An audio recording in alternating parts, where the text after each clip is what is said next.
So, apat kami, di ba? Sina Mihan at Kit, nag-kiss lang nung high school. Kami naman ni Hannah, college sweethearts. Sina Hannah at Mihan, best friends turned lovers. Sina Hannah at Kit, one-night stand.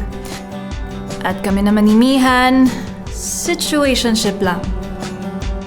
Kami ni Kit, fubus. Hindi na yan mahalaga. Best friends na lang kaming lahat ngayon. Tibo siya, so di ba dapat gets niya to?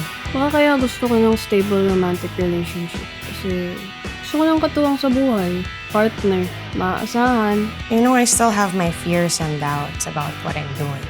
Hindi ko alam kung anong magiging ending. Alam kong kakalma. Kasama. You'll never be too much for the right person. Swerte yung magiging jowa mo. 11-11, make a wish. Hindi naman matutupad yung wish ko.